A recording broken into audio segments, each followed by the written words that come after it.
अस्सलाम वालेकुम नादरीन, तो आनिस रहा हो STN न्यूज़ में अवां सभिनी खे भलीकार चवंदासीं। अहम ख़बर शामिल कयूं पिया Naushahro Feroze Khan. Naushahro Feroze national press club जी टीम ॻोठ हुसैन वगण में हफ़्तेवार प्रोग्राम शहर ॻोठ जा मसला जे इनवाननि ते पहुती, जिथे हुसैन वगण, अला रखियो उर्फ कालू वगण, माशूक वगण, शोबान अली वगण नेशनल प्रेस क्लब जी टीम सां गॾु ॻाल्हाईंदे चयो त बेगुनाह मरी बिरादरी असांजा 4 जवान शहीद कया आहिनि।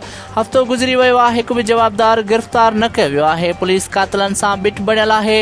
हिन महिल ताईं कख बनी बीहणो बि न कयो आहे। एॾी दहशतगर्दी थी आहे, को बि ज़िले जो सियासी अॻुवान या चूंडियल नुमाइंदो असां वटि न लड़ी आयो आहे। नौशहरो फ़िरोज़ ज़िले ते थापियल SSP अल्ताफ़ हुसैन लीगारी तॾहिं ते लड़ी न आयो आहे। कातिल सरियाम घुमनि पिया, फेसबुक इस्तेमालु पिया कनि, औज़ार खयूं सरियाम घुमनि पिया, फेसबुक ते धमकियूं पिया ॾियनि। पुलिस लखे रुपया वठी ख़ामोश तमाशाई बणियल आहे। पुलिस हितां जे वॾेरनि जी कमदारी पई करे। असांजे सब्र खे कमज़ोरी न सम्झो वञे। असां पढ़ियल लिखियल अमन पसंदि आहियूं। असांजो को बि ज़मीन जो मामिलो न आहे। 20 साल ज़मीन जे मामिलो पुराणो थियल आहे। कोरट सगोरी बि असांखे ज़मीन ॾिनी हुई, बिना जवाज़ असांजा जवान शहीद कया विया आहिनि। वरी धमकियूं बि मिलनि थियूं। जेकॾहिं SSP जी जल्द गिरफ़्तारियूं न अमल में आयूं त खूनरेज़ी थी सघे थी। उन जी ज़िम्मेवारी SSP नौशहरो फ़िरोज़ ऐं DSP एजाज़ में मुड़िजी हूंदी।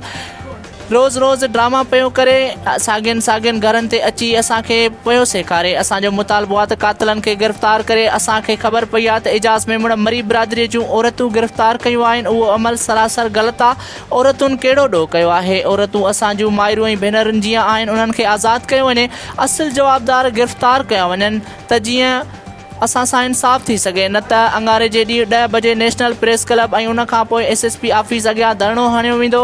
उन जी सॼी ज़िम्मेवारी SSP जी हूंदी। रिपोर्ट करे आहे नौशहरो फ़िरोज़ खां STN न्यूज़ जो district reporter Majid Ali Tagar. STN news Naushahro Feroze. नादरीन, वधीक ख़बरुनि खे ॾिसण जे लाइ ॾिसंदा रहो ऐं विज़िट कयो असांजो चैनल STN न्यूज़।